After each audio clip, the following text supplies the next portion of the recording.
You're listening to The Other 50%, a herstory of Hollywood. I'm Julie Harris Walker. This is the podcast where I talk to successful women in entertainment and hear their stories. This is the much anticipated episode 100, and my guest today is the embodiment of the original intent of this podcast. I got to sit and talk with Sherry Lansing, and I am thrilled to get to share it with you. But first, I want to share some thoughts about hitting the 100 mark of this show. When I started out in early 2016, I knew there were some things we needed to be talking about concerning women in business and women in this business of entertainment in particular. A lot of the early conversations touched on unconscious gender bias and what that looks like, and how women often have to worry about so many things unrelated to the work on top of the work in order to be successful. I heard a lot of sexual harassment stories, both on the record and off. But what I heard over and over again were stories of brilliant, talented, passionate women sidestepping obstacles and doing what was necessary to be successful. Then 2017 happened with Me Too and Time's Up and what I have called the collective rising up of women's voices with the full-throated roar heard round the world. Women have found their voices. And what's really incredible is that women have found a collective voice that is ready to own its empowerment. The women have organized. Women are changing this business. It is an explicit, expressed action to increase representation and inclusion. There are so many initiatives happening that are so exciting to see. And as much as I'm able, I'm going to bring you information on those initiatives. 50-50 by 2020, Reframe, Time's Up, 50 Women Can. We are no longer asking for permission. We are no longer waiting. And we invite our male allies to join in the movement for a more inclusive industry and a more representative product. And on a personal note, I'm incredibly grateful for all the support you have shown me on this venture. This project is the most fun and satisfying thing I have ever done. I'm inspired every day. And when I hear from you that you have been inspired as well, it makes all the effort worth it. So thank you. Now back to today's show, Sherry Lansing. You know who she is, but in case you don't know everything, here's a quick introduction. During nearly 30 years in the movie business, Sherry Lansing was involved in the production, marketing, and distribution of more than 200 films, including Academy Award winners Forrest Gump, Braveheart, Titanic. In 1992, she was named chairman and CEO of Paramount Pictures and held that post for more than 12 years. Prior to that, she was the first woman to head a major film studio when she was appointed president of 20th Century Fox in 1980. She's also the founder and CEO of the Sherry Lansing Foundation, a nonprofit organization dedicated to cancer research, health, public education, and encore career opportunities. She is also a co-founder of Stand Up to Cancer, an initiative which funds multi-institutional cancer research dream teams. In addition, she serves on the University of California Board of Regents and on the boards of the Broad Center, the Broad Museum, the California Institute for Regenerative Medicine, the Carter Center, Encore.org, the W.M. Keck Foundation, the Albert and Mary Lasker Foundation, and the Pacific Council on International Policy. She's had 1 million awards. Some of them are National Women's Hall of Fame, Stem Cell Action Leadership Award, World Stem Cell Summit, Patron of the Arts Award, Screen Actors Guild, American Association of Cancer Research Humanitarian Award, Big Brothers and Big Sisters Legacy Award, Outstanding Woman in Film from Women in Film, Economic Equity Award, Women's Equity Action League, Horatio Alger Humanitarian Award, Jean Hersholt Humanitarian Award at the 79th Annual Academy Awards. It is a thrill and an honor to have her on the show. You can find us at theother50%.com for added features, photos, show notes, and the merchandise. Please go to the website and sign up for my newsletter that keeps you posted on all things happening with the podcast. You can listen on Apple Podcasts, Stitcher, Podbay, and now on Spotify and iHeartRadio and YouTube. Okay, here's my conversation with Sherry Lansing. Have a listen. There is impossibly too much to cover, so let's just start at the beginning. I know you came out to Hollywood to be an actress, and you had some success. Let's talk about that. Well, from the time I was a child, I used to love to go to the movies. And I actually grew up on the south side of Chicago, and I used to go to the double features, believe it or not. Mm-hmm. That's what you did. And I used to dream about being part of it.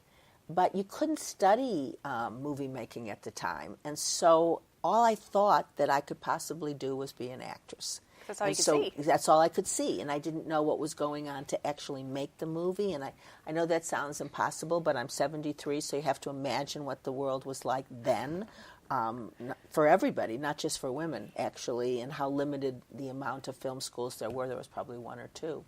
So I dreamed of being an actress, and I remember when I was growing up and I would tell someone that dream, they would make fun of me. They would say, "Who do you think you are? And why do you think you can do that?" So that's impossible. It's impossible. So I kind of learned to keep my dreams a secret, and I got a college education, and the day that I graduated Northwestern University, I got in the car with my then husband, and we drove across country so he could pursue his career of being a doctor, and I could pursue my dream of being an actress. I supported myself by being a math and science substitute teacher in Watson, East LA. And every day after teaching, I would change my clothes and try and get a job as an actress. And the truth is, I had absolutely no preparation. I had studied some acting at college. I wasn't comfortable being an actress, and I absolutely had no talent whatsoever. I mean none. You can look at it and realize that the world did not lose a great talent by me switching to be behind the camera. But I was lucky because I got cast early, and that meant that I didn't have to waste a lot of time. And when I was acting, in addition to feeling that I didn't have talent, which maybe I could have learned some skill set, I felt incredibly uncomfortable. And I used to get this kind of tension in my arms and legs, and I hated that, and I wanted to be relaxed when I was acting. I was cast in a movie with John Wayne that Howard Hawks directed. I was cast in a wonderful movie called Loving with George Segal, and I never could get rid of this tension. And I kind of learned that was my way of my body telling me that I was uncomfortable. And for many reasons I was uncomfortable. I learned that I couldn't be anybody but myself. And so when I was an actress, they didn't want me to talk like this. I remembered Howard Hawks wanted me to talk like Lauren Bacall and have this very throaty voice, And they wanted me to dress in kind of sexy outfits. And I felt so inauthentic and so much like a fake. And fortunately, I started to discover what other people were doing on the set. Mm-hmm. And I realized that I did want to be part of this business, but I didn't want to be in front of the camera. I wanted to be behind the camera. And so I got a job reading scripts for a brilliant producer, a man named Ray Wagner, for $5 an hour. And I remember when I went into this little office that is probably as big as these two chairs if we push them together, and was given scripts to read, how happy I felt, and how I felt that this is where I belonged to be. And I didn't have any anxiety. I didn't have any attention. I felt this is the job I was supposed to have. This is it. Yeah, this is it. Very much so. This was it. So then it didn't take you too long, really, to just rise to the top. Can you talk about that trajectory a little bit? So that's really interesting because it took me many, many years to kind of, I say many years, but I would say I graduated when I was 22, and it was about 4 years of being a model / actress, reading, scripts while trying to figure out what to do. And then once I committed to being a script reader, my trajectory was, I think, very fast. But in fact, I had done every job within the studio system. I started out as a script reader. Then I got a job for an independent production company, also as a script reader, and was, to develop screenplays. And then I got a job at MGM. And I was head of all the people that read scripts. I think the title was story editor. And then after that, I was the executive story editor. Then after that, I was working on the script, so I was vice president of creative affairs. And then after that, and I was by then at Columbia Pictures, I was vice president of production, whereas I would actually work on the making of the movies. And then I was head of production at Fox when I was 35 years old. And so it was a very fast trajectory, but in fact, I had done every job in a linear pathway up to the that job. So you didn't skip anything. I didn't skip anything. You got all anything. the skills, you just got there really fast. I didn't skip anything. And, you know, I think it was a fast trajectory. And in many ways, when I got the job at Fox, I think I was a little underprepared. You know, I hadn't produced any movies. I'd lived within the executive world for a long time, you know, going up that path, or I shouldn't say not for that long a time. But when I left that job and became a producer and then later on became the head of Paramount, I felt way more prepared because I'd had 12 years of producing under my belt. Because then you'd been in the trenches. Yes, yes. So then when you got the job at Paramount, I know there's a lot of fuss at the time of the first woman in this position and all the... Did you feel, or were you conscious at the time of all the pressure that you had to succeed so that all the people after you had a chance? So when I got the job at Fox, and it was, I think the title was President of Production, it was the first woman ever to hold that job, and there was a tremendous amount of attention. I remember it was kind of the front page of every magazine, but I also remember that the New York Times wrote, ex-model becomes head of 20th Century Fox.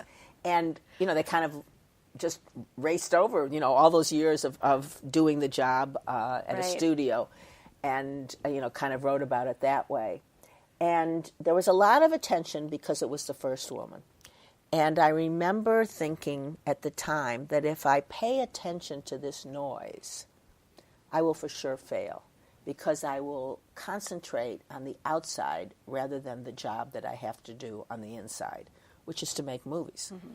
And so I just kind of ignored all the noise, all the positive, and sometimes it was negative too. You know, can a woman handle this job? You know, how did she get the job? You know, all those kind of not true but vicious kind of stories that people tell. And I just didn't pay any attention. I stopped reading everything after probably the first 5 or 6 things. And I just put my head down and I just concentrated on the movies and concentrated on the job I had to do. And I think in many ways the movies and work have always been my salvation.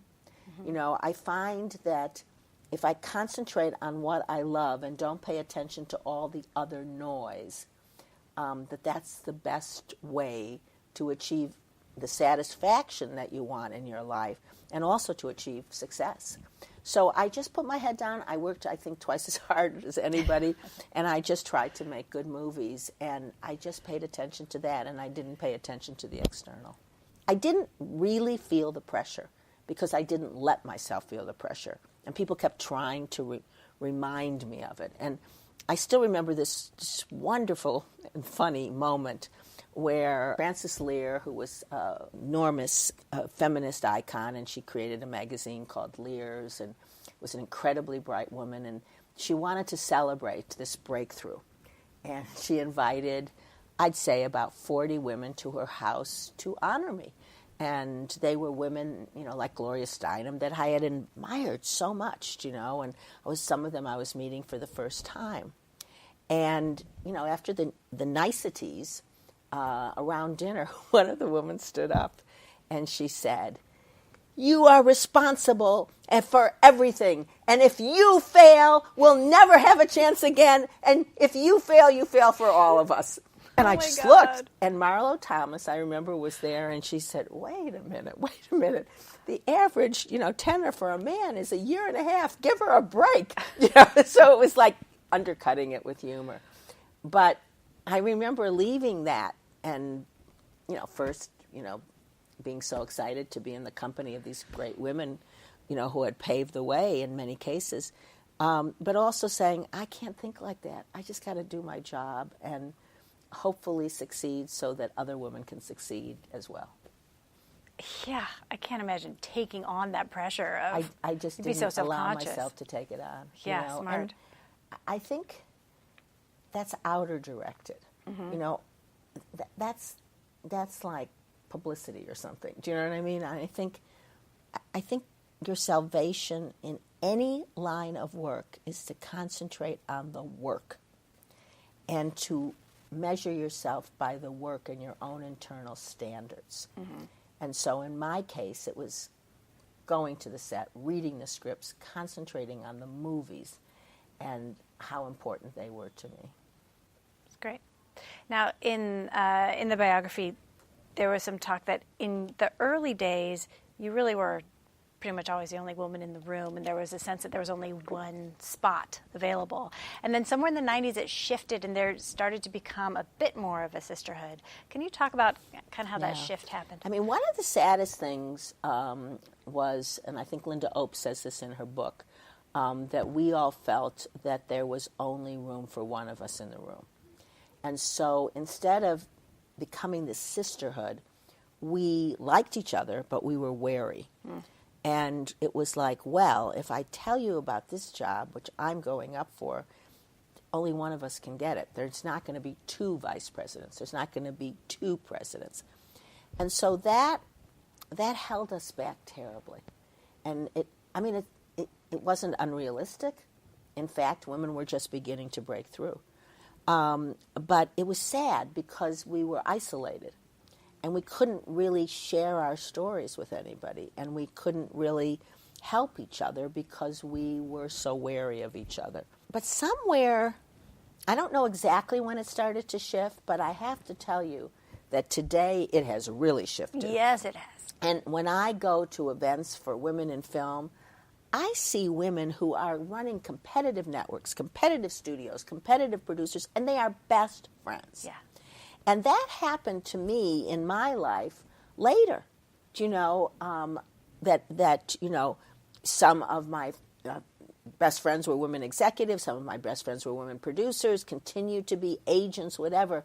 But that sisterhood wasn't there when I was in my 20s and 30s. It happened later, I would say into my 40s, which is, missing 20 years. And I remember a woman who I love very much, Dawn Steele. And I remember that her husband, who was a producer, was a friend of mine, used to say, you and Dawn would love each other. I mean, and I would say, yes, I really respect her. And I was a producer when she was an executive, then I was an executive, I think at the same time, and then she was a producer. But we really didn't get to know each other. And it wasn't that we didn't like each other. It wasn't that we had any bad experience. But it was many years later, as I said, I think I was probably in my 40s. I hate to admit that, but I think I was, maybe my late 30s, but I think in my 40s. No, I was in my 40s, I can remember. And I was at a Passover, break the fast, at a mutual friend's house, and her little daughter was there and her husband, and we just sat on a couch, and we just started talking. And it was like, how did we miss each other for all these years? And then we started to have lunch every couple of weeks until the day she died. And I'm so grateful for that friendship. I'm so grateful for all of my female friendships. It's one of the most important part of my life today. I would have to say, family and then friends, and my girlfriends are like family to me. But I missed, a lot of women along the way in the business. I had very close girlfriends who weren't in the business. So I didn't miss girlfriends. But that ability to say, oh, my God, this is the 5th year I'm trying to get this movie made, and everyone's turned me down, and someone saying, I'm going through that too, and, or oh, my God, my film failed. And, you can say that. And when I say failed, I mean commercially, because maybe it didn't fail critically, or maybe it failed critically, or maybe it just failed in both ways, but you love it more than anything. And you can say that to someone who's not in the business, but they can't possibly understand your pain. Like right. I can't possibly understand how a doctor or research scientist feels when their tests fail, So when I think about the things that make me the happiest about women in the business today, it's not just the incredible advances that have happened. It's not just that when a woman becomes the head of a studio, it's not on the front page anymore. It's in the business section where it belongs. But it's the friendships, and I see them over and over and over again, and the joy that they have, and knowing that success for one is success for all. It is so true, and now I think the women are realizing how much power they have collectively, Absolutely. Which has ignited this fire, which is so incredible. Absolutely, and they do, and their voices are really being heard. It's great. It's so exciting. Now, you also talk in the book about how your mother, who was so incredibly capable and ran a business whenever she needed to, but then dropped it as soon as she got married, and how that was a conflict for you. So I got very mixed signals from my mother, which I think was kind of normal at the time, and again, how we've evolved. I was raised by a mother who was an incredibly independent figure, who was my first role model, who escaped Nazi Germany, came here, didn't speak a word of English, supported herself by selling dresses, got married to my dad, who died when he was 42, leaving her with his real estate business and 2 children to raise. And she, in one of the most meaningful moments of my life, and one of the moments that changed my life, is when the man, and it was a small business, when the men who worked for my dad came to our house in the middle of the grieving, probably the 2nd or 3rd day after my dad had passed. And they went downstairs into the basement where my father had an office, and they talked to my mother, and they said, "Margot, you don't need to worry. We'll run the business, and we'll take care of you." And I can still remember this through her tears. She said, "No, you won't. You will teach me how to run the business, and I will take care of my family." And that's what she did. I mean, she learned how to run this business. She didn't have any experience in real estate. And I remember going with her to collect the rent, and I remember how she provided a very, very good life for us. And she was amazing. I mean, she was not a victim. That's what I learned from my mother, to never be a victim. And then, fortunately, she met I call him my second dad, Norton Lansing, who was a successful businessman. And she said, "Well, now I don't need to work anymore." And so that was kind of a contradictory message. Basically, I was told that you work until you get married and have 2 children. Only I wanted to work all the time, and I didn't necessarily want to even have children, or even get married. I was drawn to work. And so it was breaking the mold of the time. And again, something that you didn't utter out loud, because I think people would think you were strange. Whereas today, when I think back about other things that make me so proud of the women's movement, is you have choices. Yeah. You want to get married and have children and have a career? Great. You want to do one of the 3? Great. You want to stay at home? Great. You want to not get married? Great. You want to not have children? Great. You want to have children as a single mom? You can do anything you want.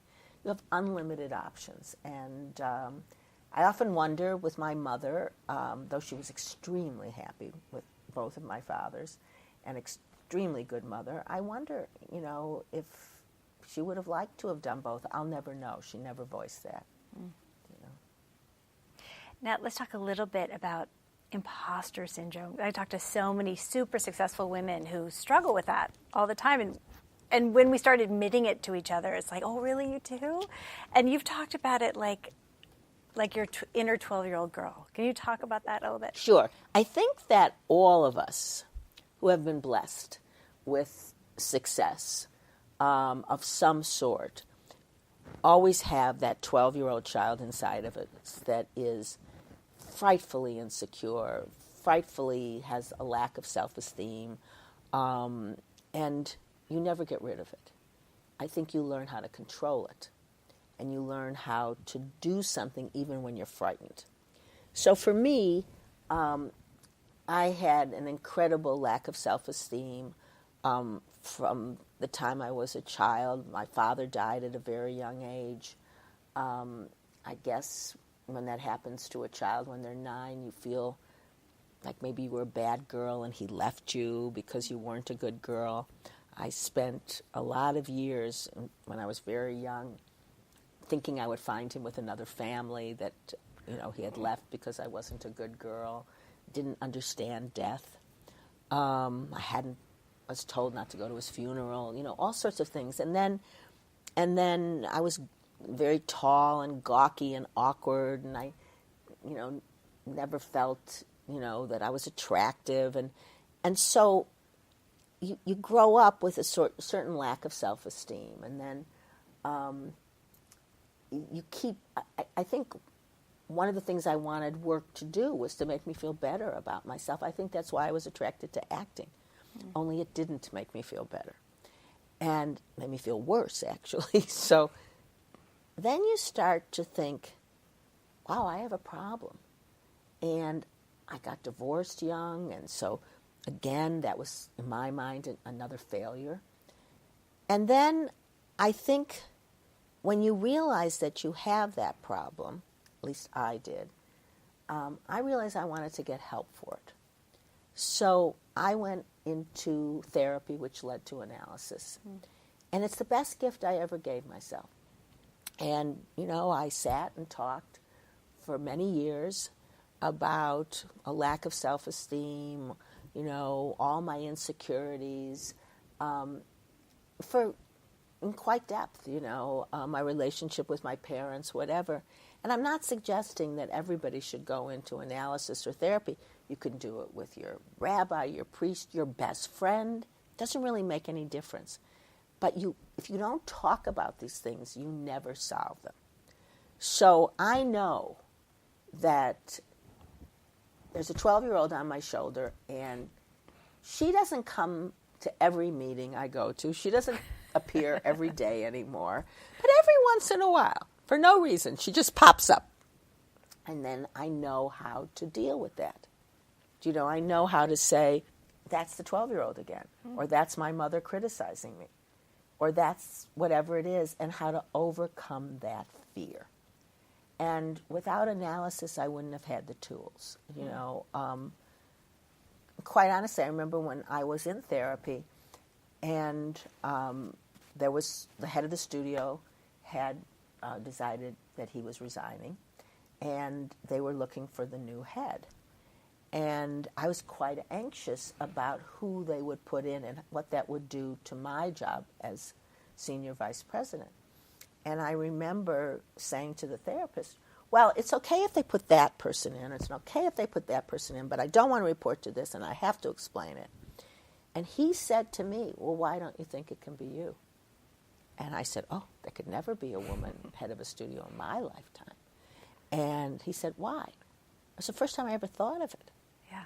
First time I ever thought of it. And then I kept thinking of it, and I went, yeah, why not? So I didn't get that job, but I expressed my desire for it, and I expressed, I had enough confidence to say, and I don't want to do this, and I don't want to do that, and then the next time I did get it. But I think very few people are lucky enough. I'm sure there are some that have these perfect childhoods with perfect parenting. I mean, I don't know. Maybe they're out there. Who are they? I don't know who they are, but most people come with issues, not terrible issues. I mean, we're not growing up in Syria, so let me explain. It's not issues like that, and we're not being bombed every day, and it's different. Okay, it's first world problems. Yeah, it's high class problems. Do you know what I'm saying? Yeah. It's neuroses, but they can hold you back. They can defeat you. You can not have the courage to follow your dreams. And in my case, that's all I can say. Therapy changed my life. I relearned habits, and it's the best gift I ever gave myself. And it's continual. Mm-hmm. It doesn't go away. We're never done. We're never done. We're never done. We're always a work in progress, and that's what's great about life. Yeah.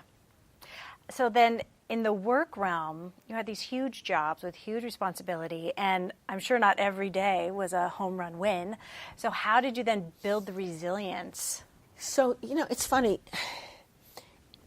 I can't explain this. I just described, this incredibly insecure, neurotic person, but I always had resilience. It's like weird. I mean, and I want to put a caveat, just like my mother had resilience, maybe it's an inherited gene. I had many neuroses, but then there's a whole bunch I didn't have, and resilience and this desire to keep going was one of the ones I didn't have. I mean, I had the desire to keep going, but I had resilience. I always had a resiliency gene.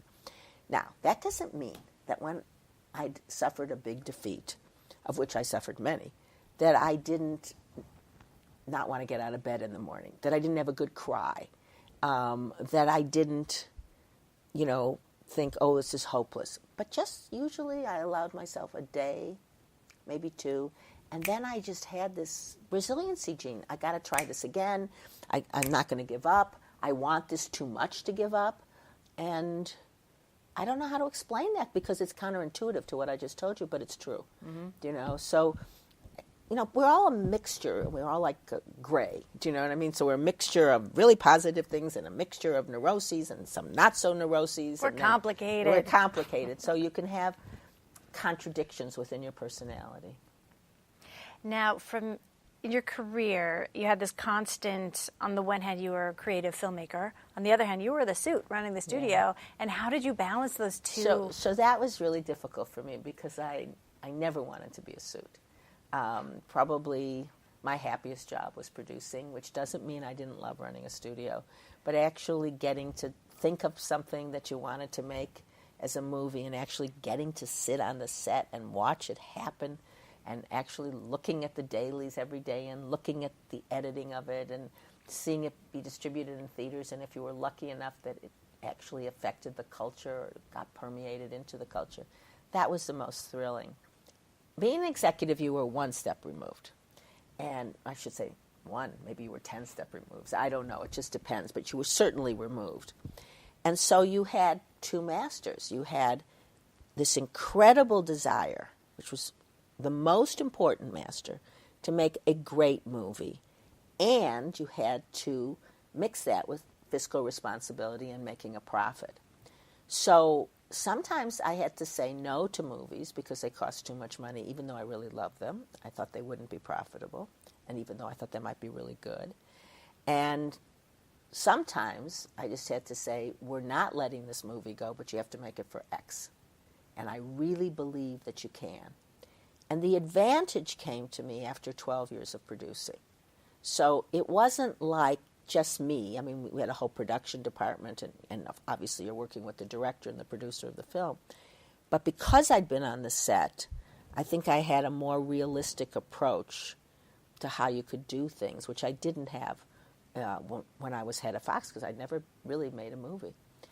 So I think the best training to be an executive is actually to make movies, though many people have been successful who have not. So I have to, say to be clear.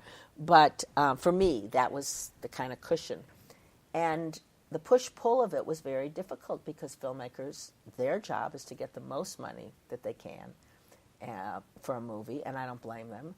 And my job was to make the best movie possible and still have it be profitable, so to apply fiscal responsibility. And I still remember once going to visit a set, and I heard people when I was walking in the door say, "Oh, here come the suits." And I thought, I'm going to kill myself. That's it. I just don't want that reputation. Now, in reality, what you have is that super secret special sauce, especially that women need to be successful, which is you absolutely know what you're doing, and you're so charming, people are willing to do anything for you. It's very kind of you to say. I don't know if that's true. Well, did you consciously hone those skills, or did it just kind of come naturally to you? No, I consciously never honed a skill. I studied. I mean, I read every script, and I overworked, but I never honed a skill, so to speak, or adopted a persona. One of the things when we started this, we talked about acting, I felt so inauthentic. I never really had the ability to know that it was just acting, do you know? And that's why I'm in awe of actors who can sit and talk, and then suddenly they go, "Oh, I have to go," and then they start crying, or they do whatever. I didn't have that gift, and so I think it's an incredible gift. What being behind the cameras did was give me the ability to be myself. And through analysis, even more the ability to be myself, even more the ability to never put myself in situations, or as little as possible, I can't say it never happened, where I was inauthentic. So I think that people, if you're straight with them and honest, that goes a long way. If you say no to somebody, but you do it yourself, you're not having somebody do it for you, And if you do it honestly and you say, look, I wish I could do this, but it doesn't make sense, and here's why, I think people respect that. I mean, as long as you're truthful. And sometimes, you have to be, harsh. I mean, you have to say, we're absolutely not doing it, and no, we're not giving you the film back because I love it. I never tried to be anything but who I was. I like people. I always have. I always have great empathy for people. I was a producer, so I know how much you want to make that movie, and I know how much you want to make it for a certain cost. I never thought I was always right, because I was wrong as much as I'm right.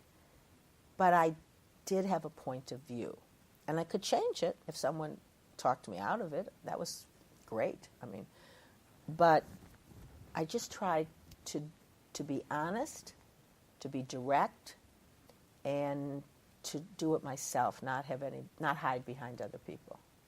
And I think that takes a certain amount of courage to be honest with people and be direct. I think it's what I would have wanted. I would have wanted to be treated that way, So I don't know that it took courage. I just think it's like returning every phone call. I mean, you treat people with respect. Yeah. So you made a decision a few years ago to cooperate with this biography, Leading Lady, which it makes your story bigger than you. And I've got to think at times you must just feel bare naked in front of the world. What was that experience like for you?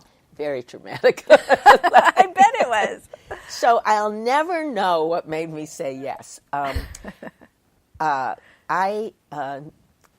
knew, and now, of course, know very well, a man named Stephen Galloway. And I really respected his work. He had written several pieces that I had read in the Hollywood Reporter, and I thought he got under the skin of some very complicated people. And I thought he was able to balance his work. It always seemed kind in a funny way, even if they were very complicated people. He always looked for the nuance in their personality. And I had, when I left Paramount, agreed to write a book. And I couldn't write, so I was even worse as a writer than as an actress. So I said, I will do it as told to, I'll tell my story. And then I couldn't really say anything bad about anybody. I would just I just couldn't do it. So after about 2 or 3 years, I stopped, and I gave the refund, the advance back to the publisher. And then Stephen came to me, and he said, I want to do this. And I always say, in a moment of weakness over lunch, and I didn't even have a glass of wine, I went, oh, okay. And then I regretted it ever since, but not now. This is what's interesting, not now. But the process was so difficult because it's a biography, not an as told to. Stephen had all the controls and all the approvals, and I had none, and I didn't read it till it was in galleys.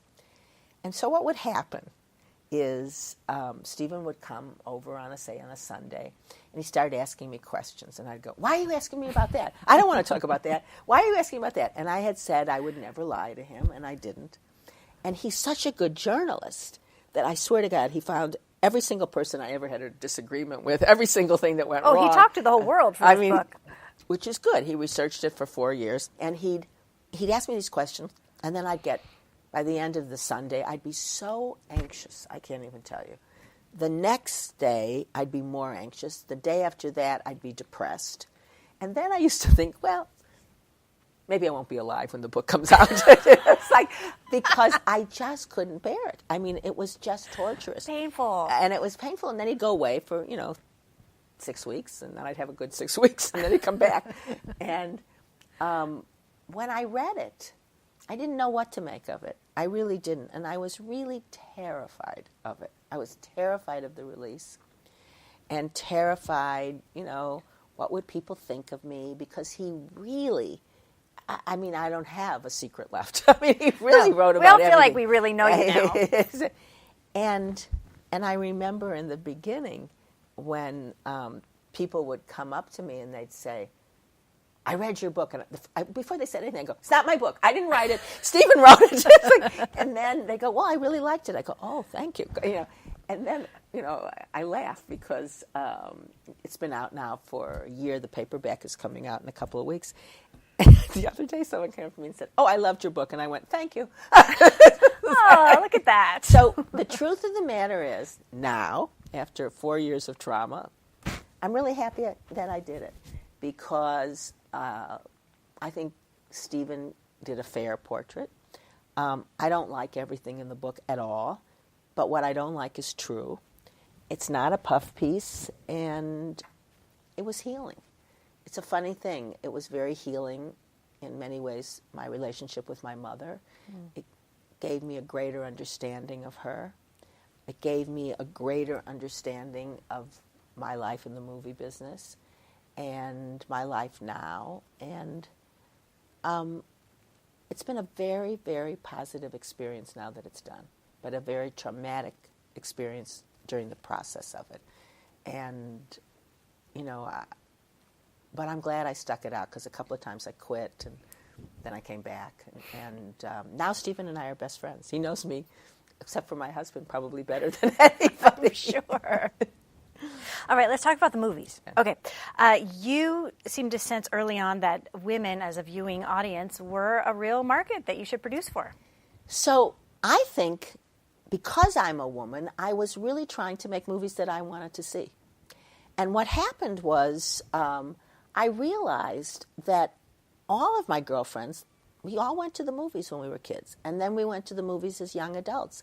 And now we were in our 40s, 50s, and I'll say today it's true as well for women in their 70s, that we wanted to see movies and that we would like to go on Friday nights and Saturdays. We wanted to go, but there was nothing for us to see. Mm-hmm.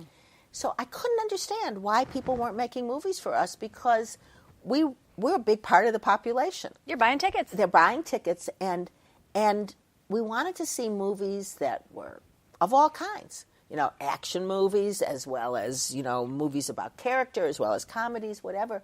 And I remember that one of the first forays into it was a movie called The First Wives Club, which I had bought when I was a producer. And I tried a couple of scripts. They didn't work. I couldn't get a whole lot of people to want to write it. I couldn't really get any studio interested. And then I became the head of the studio. I said, well, that's that. Now I can really make this movie. And I still couldn't get anybody interested. And a wonderful producer, a man named Scott Rudin, read the material. And he said to me, you're doing it wrong. You're making it very serious. And it needs to be a comedy. And I said, but Scott, this is a serious issue that these guys are leaving these perfectly wonderful women for the same woman only 30 years younger than that. And this is an important issue. He said, I'll make it important, but I'll do it through humor. And so here we did. We put this whole movie together. I don't know, 20 directors passed on it. No one wanted to do it. We got a wonderful director, Hugh Wilson, but he wasn't, I feel bad saying this, but he wasn't our first choice. We went to women directors who turned it down, too. We got a fantastic cast, as you know. Yes. Goldie Hawn, Diane Keaton, and Bette Midler. And Paramount had a policy, which was a very good policy, that we partnered on every movie in some way. We sold foreign territories, or we partnered with a financial group to protect the downside risk. It's the only movie we couldn't get a partner for. Everybody passed on it. No one wanted to touch it. No one wanted to touch it with a 10-foot pole. And then it opens, number one. I remember it beat out the Bruce Willis action movie. And then I went, well, see, all my friends are going to this movie. We're all told going. You so. We're going. And then we made a series of female empowerment movies, for want of a better word. You know, everything from Kiss the Girls or Double Jeopardy with Ashley Judd all the way through to a Tomb Raider, do you know? So I thought the battle was over. Do you know? I thought everybody, these were all successful. Everybody can see it. You made the point. Yeah. But, you know, I left the movie business, and I guess the work wasn't done. because I guess they went through a drought. I'm not sure I'm right about this because I haven't been in the movie business for 13 years, but I think they went through a drought, and then, of course, along comes Wonder Woman, and everybody's going, and it's a phenomenal movie, phenomenal. Well, but I'm thinking, what about the Twilight series? What about, they were all women-driven, do you know? Yeah, movies. Hunger Games. Hunger Games, fantastic. So I hope now that issue is put to rest. Let's hope. I mean, the numbers are still so barely ticking up, but this year feels different. Everything feels different to me. I think that we're realizing that young boys are not the only demographic that goes to the movies, and perhaps they're even going less now with so many other things that they can do. But I hate this word, older woman, because they're not old. I mean, but let's say women, over 30. Over 30, which is young women. But all the way up to 80, 85, they're still going to the movies. Yeah. And we want to see movies. I hope the point has been made. Me too. Let's talk a bit about what you said in the book. You get to a point where if your values are changing, if your interest starts to be someplace else, it's time to go. You start to want other things. And you transitioned in a big way. And I love the story about how Jimmy Carter inspired you. So I think what happens to some people, not to everybody, but to more people than you think, is after a while you start to feel as if you're repeating yourself. You've achieved what you wanted to achieve, and in my case, I achieved way beyond anything I ever dreamed of, so I felt so lucky. And I started to feel that I was repeating myself. And then I started to watch myself. I didn't get quite as depressed when a movie didn't work, and I didn't get quite as happy when a movie did work. And I started to think, my God, I'm losing some of my passion. But really, I wasn't losing passion. It was going to someplace else. And in fact, I had always dreamed, from, again, learning from my mother, that if I was lucky enough in life, that I wanted to start a foundation and give back. And that was sort of my dream. And I started thinking very seriously about it in my early 50s. And just percolating it, and I started to get involved in causes more seriously. Always been involved, but more seriously, and spending more time on them.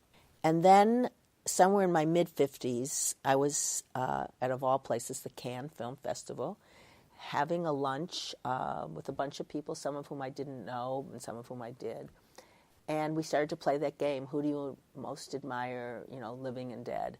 And I said, dead Martin Luther King, living Jimmy Carter. And this voice pops up, and he said, really? And I said, yes, and it was this man. And he said, well, I know President Carter. Would you like to meet him? And I said, oh, my God, yes, oh, my God.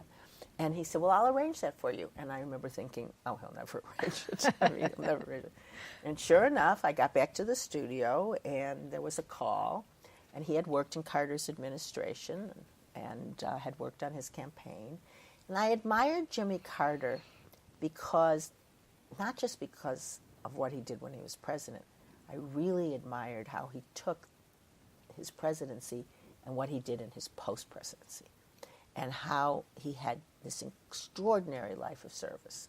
Still. And yes, still does, and I'm actually, well, I don't want to ruin the story, so I'll tell you. Okay, sorry. So, still has this incredible, and is to me an example of an extraordinarily happy life well served, And he said to me, I've spoken to President Carter and he'd be happy to meet you. Are you available on such and such a date? And I went, yes. So I only told my husband, and I flew to Atlanta. I never told anybody what I was doing that day. And I checked into a hotel. I think it was called the Peachtree Plaza. I'm not sure that's the name of it, but that's sort of what I remember. And I called my husband, and I said, this is about the dumbest thing I've ever done. And he said, why? You're going to meet President Carter. He's your idol. I said, yeah, but what am I going to say to him? And so my husband said, well, talk about the Mideast. I said, talk about the Middle East. I said, what are you talking about? I was supposed to go to the library and read like 25 books. And he said, well, talk about, these talks. I said, I don't know anything about that. And so I said, I'm going to have flown across the country, go into his office, and have nothing to say and tell him how honored I am to meet him and be out of there in less than 10 minutes. And Billy said to me, "You'll be fine." And so at around 10 o'clock in the morning, I went and I sat outside President Carter's office, and they called me in. And I can still remember this vividly. He was standing in the corner of his office looking out the window. And he turned around, and I wish I could do a Southern accent, and he smiled, that big smile, and his eyes twinkled. And he said, "I'm so happy to meet you." And we sat down, and for the next 4.5 hours we talked. And it was the most inspirational. And he's such an extraordinary man. He is so giving and so curious about other people. And it gave me the courage to know, not remotely do I compare myself to him. I'm like this little microscopic person compared to him. But it gave me the courage to say, in a teeny, teeny, teeny way, I can give back too. And the transition will be fine.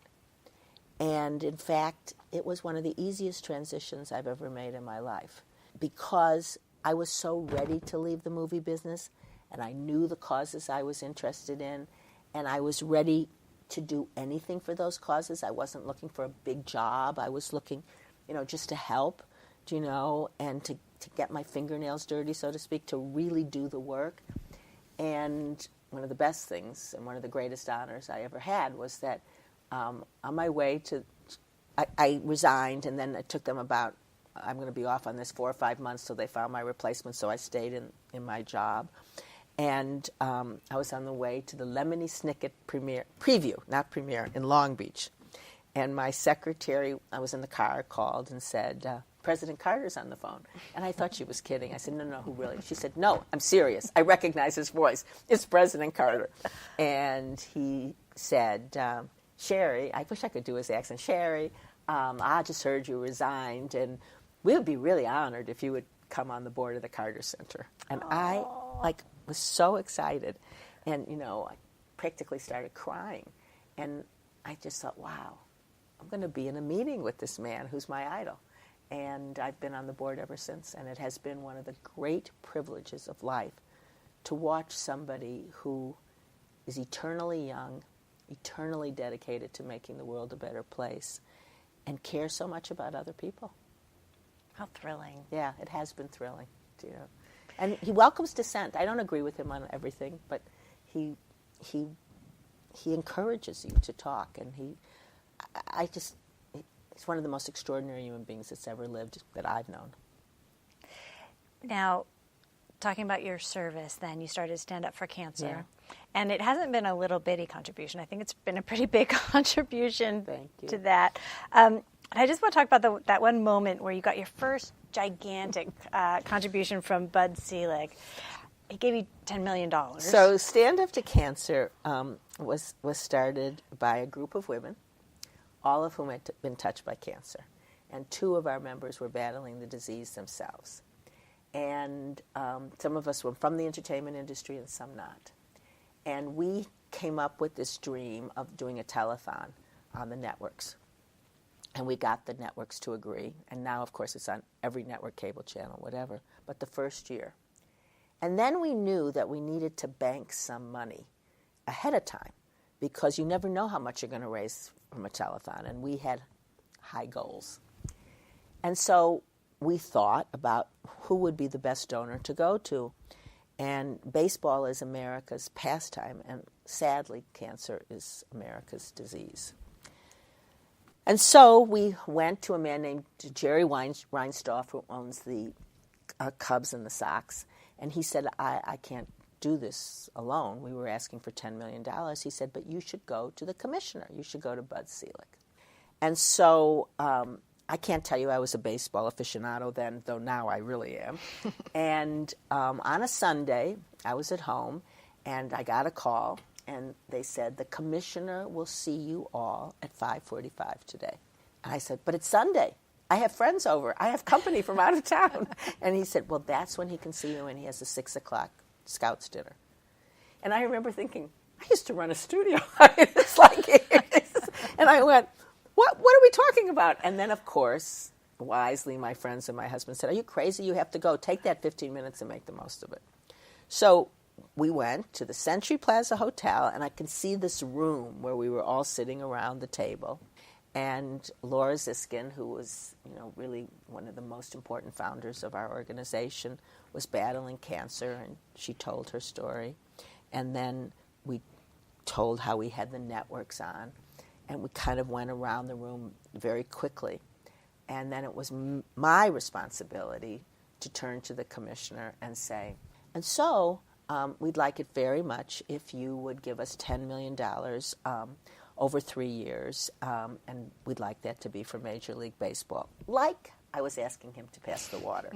Now, in my life, if someone gave me $1,000 for a charity, I was overjoyed. I mean, that was like major money. I had never asked anyone for $10 million, but I knew I had to do it calmly. And the commissioner had brought his wife, Sue, with him into the meeting, and he started to kind of stroke his chin, and he went, well, ordinarily and with that, his wife, Sue, gives him a nudge with her elbow, and I call it a clop, the clop that was heard around the world. And she went, come on, buddy, what are you waiting for? And he adores her, and he burst out laughing, and he said, I'm in. And that was a $10 million commitment, at which point the other women start to cry. I, in my calm way, just went, that's wonderful, thank you very much. Be cool, be cool. Yeah, be cool. And then they got up, and he went to his meeting. And then we jumped up and down, and everybody was hugging and, so thrilled because we knew we were on our way. And I said to the other women in the room, you must never cry again. And they said, why? And I said, because crying means we didn't think we were going to get it. We have to act like we knew for sure we were going to get it. And so we never cried again. And I really believe that Major League Baseball is the reason that Stand Up to Cancer exists, because without them we wouldn't have had the credibility. That was the first $10 million. From then on, we would ask for $10 million like we were asking for a cup of coffee. And I have to say that we are grateful for the $1 that we get, for the $5 that we get. We're grateful for the grassroots support that we get. And we're grateful extraordinarily for the corporations that have given us major donations. And the most important thing is that the money has been put to amazing use. And because of it, drugs have been discovered, lives have been saved, and people are living longer. So I think for me, it's a way to honor my mother and so many other people that I know that have lost their battle. And we miss Laura every day. What advice do you have for young women who are just starting their career and trying to do it in Hollywood right now? Focus on your work. Don't pay attention to the noise. Enjoy the process of what you're doing. Whatever your job is, enjoy the process. For me, it was concentrating on the movies. If you're in marketing, concentrate on the marketing. If you're writing a script, concentrate on the work. And try to enjoy the process, and don't worry so much about the end results. Because if you worry about the end results, you never enjoy the journey along the way. And when I was at Paramount, we would interview people, who wanted advice or, graduated college. And I would say to them, what do you want to do? And they'd say, I want your job. I want to run a studio. And I'd go, yeah, but you just graduated. What do you want to do next? And if you worry about the results, you won't enjoy anything. And you might change your mind along the way also. So I guess I would say, follow your passion, follow your heart, never give up, be resilient, it isn't personal, and concentrate on the work. Is there anything we didn't talk about that you wanted to say? No, except that it's been a lot of fun and a pleasure to be here. Thank you so much. You've been listening to The Other 50%, A Herstory of Hollywood. I'm Julie Harris Walker. I'd like to thank Sherry Lansing for sharing her story. And special thanks to Jay Rowe, Danny Rosner, and Allison McQuaid for the music. Please find us on Apple Podcasts, Stitcher, Spotify, or Podbay, and subscribe and leave a review. And of course, on our website, The Other 50%, all spelled out, for added features, bios of our guests, photographs, the merchandise. Please go there right now and subscribe. You can also follow us on Facebook and Twitter at Other50% and Instagram at Other50% Podcast. Thanks so much for listening. See you next time.